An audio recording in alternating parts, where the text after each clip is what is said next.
When people talk about procrastination, it usually gets framed as a problem that needs to be fixed. And sure, procrastination can create real problems, but most of the time, it's not a character flaw, it's feedback. It is your system responding to something underneath the thing that you're procrastinating on. And when you learn how to read that signal, procrastination stops feeling like an invisible force that's keeping you stuck. In this video, we're going to decode procrastination using the science of self-leadership by looking at what's happening in your thinking, your actions, and your motivation. I'll walk you through it step by step and give you a tool so that when we get to the end, you have a framework you can return to anytime you notice yourself stalling.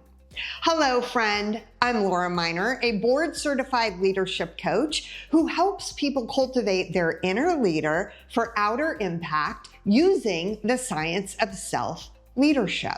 Recently, I was having a coaching conversation with someone who was trying to understand why their past year felt so much harder than it needed to be. And as we looked back together, we could see threads of procrastination woven through a lot of their challenges. And here's the thing. They knew what they needed to do, as most of us usually do, right? But yet they were consistently distracted by other things. As we dove into it, they shared stories about how their tasks often felt heavier than expected. And when things were heavy, it was easier for them to avoid the thing than to actually engage with it. And they found all sorts of creative ways to avoid the thing. Ways that truly felt justifiable when they were in the moment. But this frustrated them. And they saw procrastination as the problem. But that assumption that procrastination itself is the problem, this is what was keeping them stuck. Because procrastination wasn't the problem, it was a response to the problem. And once we treated procrastination as what it was, feedback, our conversation opened up in a whole new way. And that is where self-leadership comes in. Because we can use self-leadership to decode procrastination so that we can see the root causes and take away procrastination's stranglehold. Now, if self-leadership is new to you, here's the simplest way to think about it.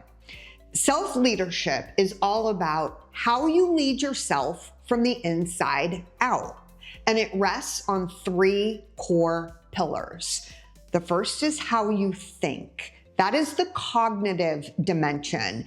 And it incorporates things like the beliefs you're operating from, the assumptions you're making, and the way you're interpreting what's in front of you. The second pillar is how you act.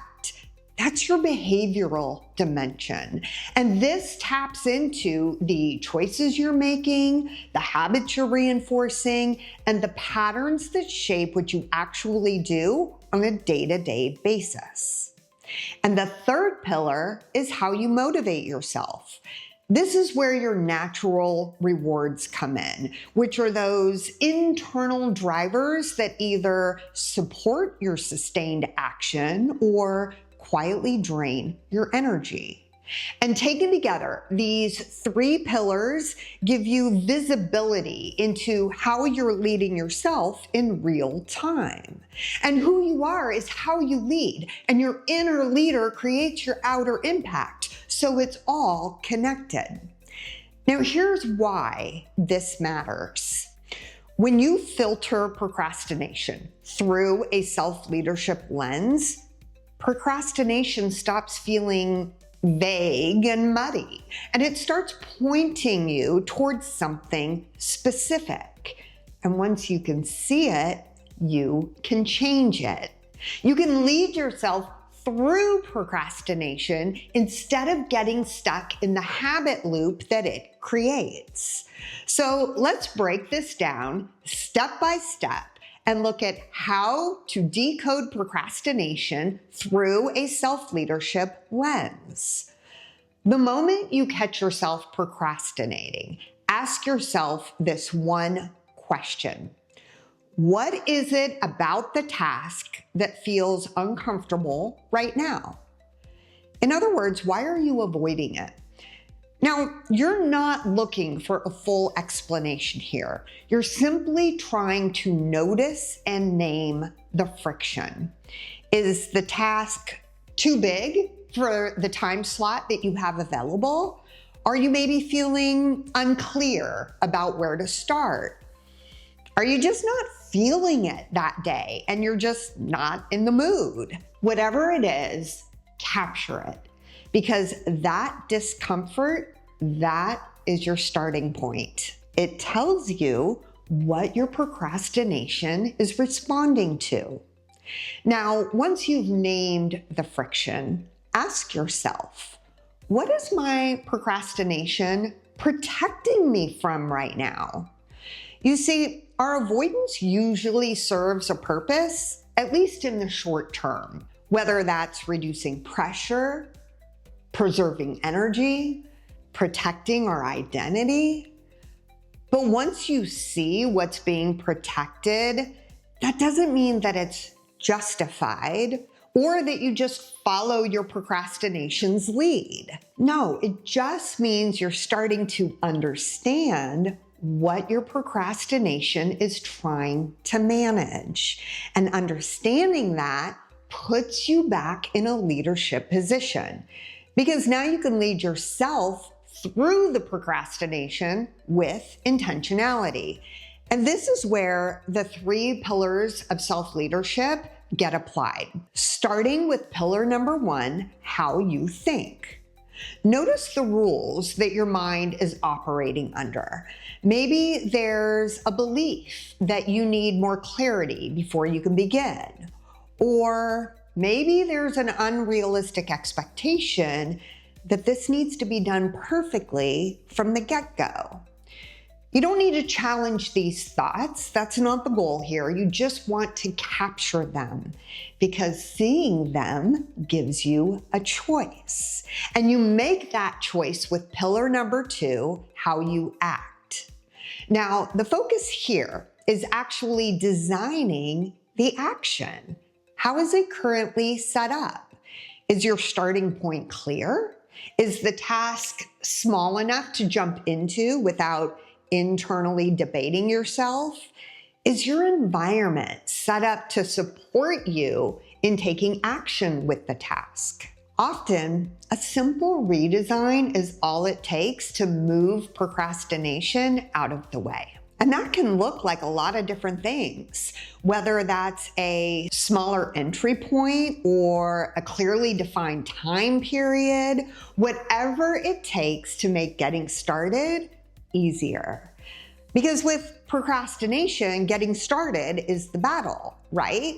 And pillar 2 helps dissolve those barriers to entry. But as we all know, getting started is only part of the equation.